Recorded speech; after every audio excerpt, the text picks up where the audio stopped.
Greetings and welcome to another Warhammer 40,000 Kill Team video, where today I'm going over the March tournament stats for Kill Team. But before we get into things, please remember to like and subscribe as well as comment. Let me know what you thought of today's video. Do you like the stats and the update? I remember I've got a Discord you can check out in the episode description below, and a affiliate link at Amazon Games, and a Patreon if you want to give me some more support. But first things, thanks goes to Smiles, Lies, Gunfire, who helped collate all of this, and without them, none of this would be possible.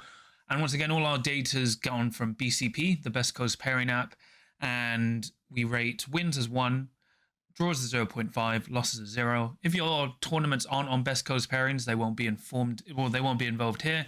And we don't use online events, as well as like narrative stuff as well. We keep it all to the competitive, but we include all events otherwise. And yeah, if you want to feature your events on the stats, just ask us and we'll be able to sort that out.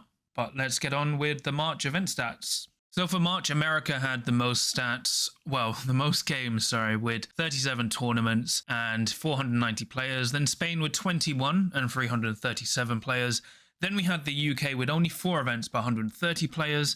And then we had Russia with 6 events and 121 players. But then, below them we have Poland, Canada, and Australia, as well as others. And we had the total of 119 events with 1,638 players. So for overall win percentage, we had Felgor Ravager at 214 games with a 62% win rate. Then we had Void Dancer Troop with 60%.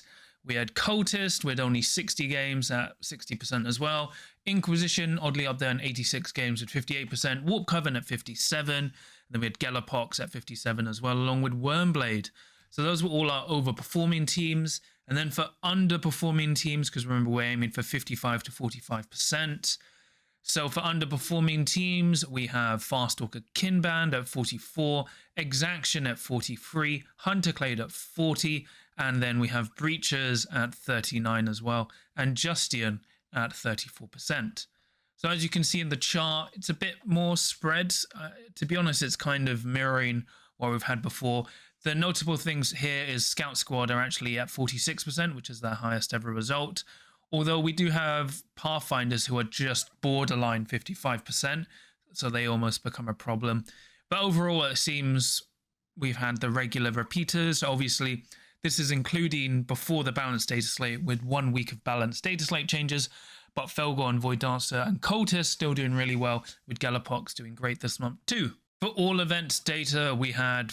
So we've changed this a bit. So not only do we have 3 and 1 data, we've added top 15%. So this effectively represents the top 10 at an event, but not specifically the top 10. It's basically the top performing factions, because obviously if you have a 16-player event and a 120-player event, a top 10 is very different. So this represents the top percentage of performing factions at these kind of events. Then we also have podiums. So how many times a faction goes 1, first, second, or third. Golds, which is how many times they've won and picked, right? And then we have that as percentage placements as well, including their popularity.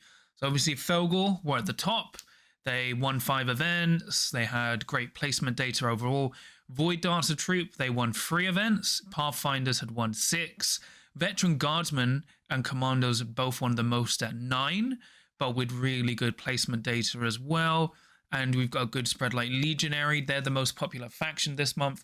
But they also had the highest ratio of 3 and 1. So all 3 and 1 and greater. So they did really well here.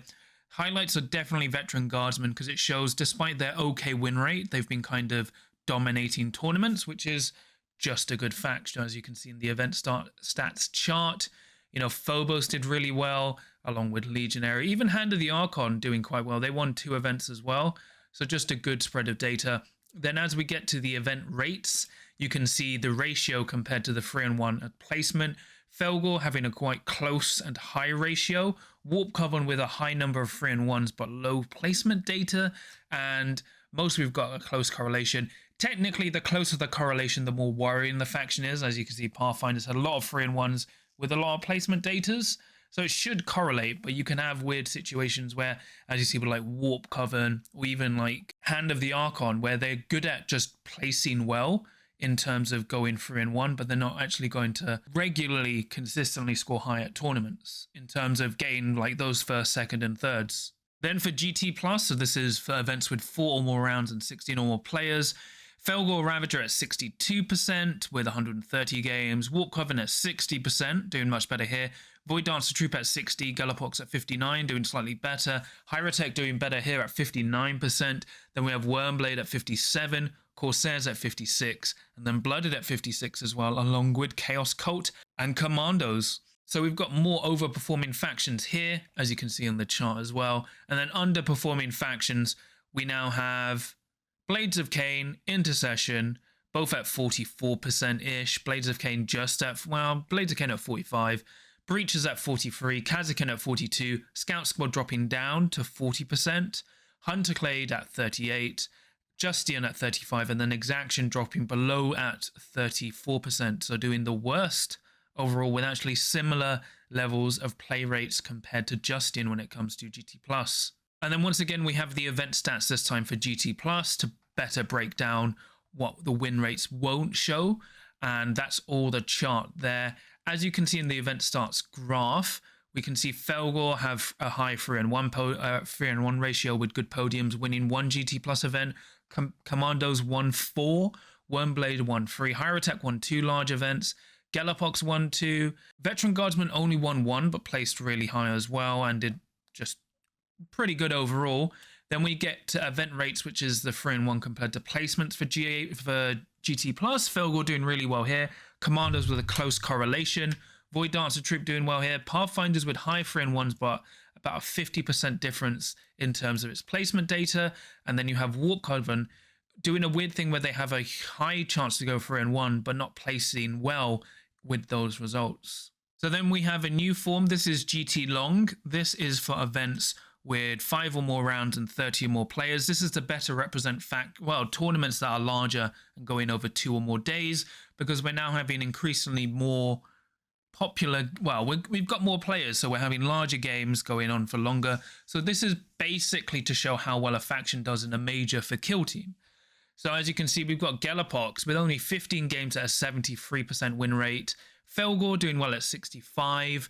Hyrotech doing really well here at 64. Blooded at 64. Then we have Veteran Guardsman doing really well in GT Longs, going to 62%, then Novitiates at 58 and Commandos at 58, showing when we go to these big long events, while Galapox have a small number of games, the rest of the factions showing they're much better at these long format events with more players. And then as we see in the chart, you can better see it more broken down here with underperforming factions, oddly starting off with Chaos Cults dropping down to 43%, Hunterclade at 42, we have Breachers at 42, Starstriders dropping down to 42, Corsairs dropping down to 41, Intercession at 39, and Exaction at 35, with Scouts down at 33, which is kind of surprising because as you can see, Corsairs and Starstriders were doing really well in GT and GT Plus, and now they've done really badly in this long format event, with Intercession dropping down quite heavily, which is to be expected. But just some interesting data, and hopefully as the years go on, and the months, we'll be able to see a better spread of this data once we hit regular tournament season, which will be from like summer onwards. And once again, we have the event stat data for GT Long. So as you can see, all the information, but now for long format. So here's all the numbers. And with the charts, you can see Commandos doing really well in GT Long. But oddly, we've only got 3 event wins. So Hyrotech won GT Long, Commandos won an event, and so did Veteran Guardsman. So once again, it's a good show that it just isn't win rate. From this placement and podium data, Vetguard were doing in a really strong position along with Commandos. But most factions basically don't do as well, either with decent 3-1s or some good podium data. Like Felgor, they didn't win any GT Long events, but they did go 3-1 and topped twice, which is good. And for the event rate data, you can kind of see, even though Felgor didn't really win, they placed high in the high percentage along with 3-1s. So it's kind of worrying that like at these, they're equal. But it makes sense because it's a better show of these stronger factions at longer format events. So just a more crazier spread, as we see a lot of factions on 0, but you can see quite a high correlation with the strong factions with their high win rates doing equal numbers of placing high along with going 3-1. And then once again, we have the performance chart showing all the numbers, trying to average out basically win rate population, how they're placing. So these are all the numbers, and then this is the chart to better show it. Obviously, Felgor have a high win rate with advanced pick rate, so they're just doing really well as the best faction. Void Dancer Troop with a low win rate, but still like technically the second best faction overall. Chaos Cults doing really well in terms of like win rate, but with low placement data. So they're just winning, but not winning events. Commandos with like low win rate in comparison, but the highest placement data because they are one of the most popular factions with a really strong faction. Hierotek doing well. You can see Legionary are like almost the most balanced kill team. Then Farstalkers with decent placement but low win rate. Justian down at the bottom. And then you have Exaction dropping down quite worrying, with Breaches oddly in a weird spot as well. Then for Compendium data, you know, we have Bespoke overall at 51%. For OK factions, we only have Greenskins, Talons, the Emperor, and Imperial Guard. And then below that, we have everyone else. So quite a lot of factions there, ranging from 44% down to 25%, but obviously with a lower number of games. Then here's the Compendium event data, as you can see, with the percentages basically just showing Imperial Guard going 3-1 25% of the time with decent placement data, along with Talons of the Emperor, High Fleet, and then Bespoke, showing basically what the best Compendium teams are. Well, oddly, Death Guard not doing well this month, considering they're usually one of the better Bespoke, well, Compendium teams. Then we've got the event list here showing the events we've used for March. I won't show them all because there's lots, but notable ones include Adepticon. We had a major in Spain, a major in Moscow. We had the Not Kill Team event, which was only 4 rounds, but 64 players. Then we also had the London tournament as well, but we've got lots of tournaments, just showing them all in there, basically to break down what we've used as kind of like a proof. So overall for March, it's a weird month because, well, it's not really including, well, it's got the balanced data slate at the end. So the last week is technically new data, but you can't really use a week's worth of data to get a proper average with this war game, unfortunately, until we get more popular. But overall, March looks kind of the same. You know, we had Void Dancer Troop doing really well. Like, Galloppox had a great month. Scout Squad actually did well this month, placing within range overall. Blades of Kane continue to drop, but do okay. Breaches and Exaction Squad are doing quite badly, along with Hunterclade, which is very new for that. And then otherwise, we didn't have much of a change. GT Long shows more interesting data, as obviously Veteran Guardsmen did really well, placing high, doing all of that kind of jazz. So it's kind of good. I mean, we weren't in a great meta, and it should be better now, but we'll be able to use the information from April and May to see what will happen when the next balanced data set comes at the end of June. So it should be interesting there. Pathfinders are becoming quite a big menace, right? They're already at 55% just, and with Games Workshop wanting more people to use Beta Decima, then Pathfinders are only going to get better, considering currently with the change to visibility, it still affects marker lights because they've put the word in, you only check for visibility when you check for line of sight, not when you check for visibility. So that's fine. But we'll see how it shapes out. Obviously, if Beta Decima gets more popular, it's going to knock down a lot of teams, especially melee ones. But we've also got Mandrakes and the Nemesis Claw, who will feature quite heavily, considering they're going basically into a full month-ish. I mean, they're coming at the end of, well, they'll be out, at the end of April. So we probably won't see the full effect of those factions until May. So it'll be interesting to see what happens there, because obviously they've got a 2-week pre-order, so they're not fully out yet. But, you know, it's a bit of a lower month in terms of overall games, but you kind of get that with March when most people are going on holiday. It should pick up now when it gets warmer as we go fully into spring and then into summer. But we still got lots of games. We had less events, but more games. So 3,000 games. So that's really good, which is weird.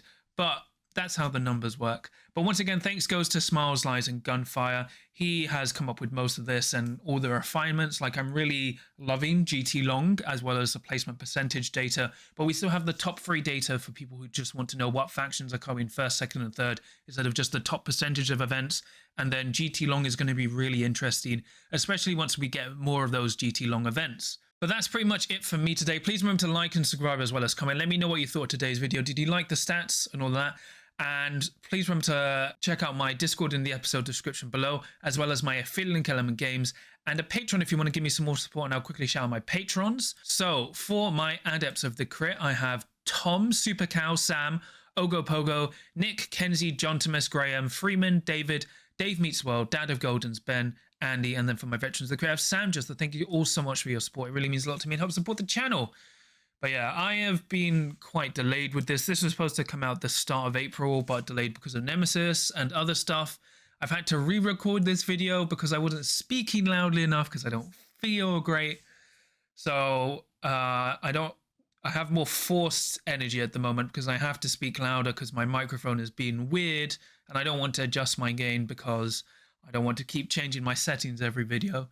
But I'll have another video soon, tomorrow, hopefully the battle report for Nemesis, and we'll have some more videos soon. But remember, no matter what happens with the stats, you will always have a chance to win as long as you can win a roll of crits.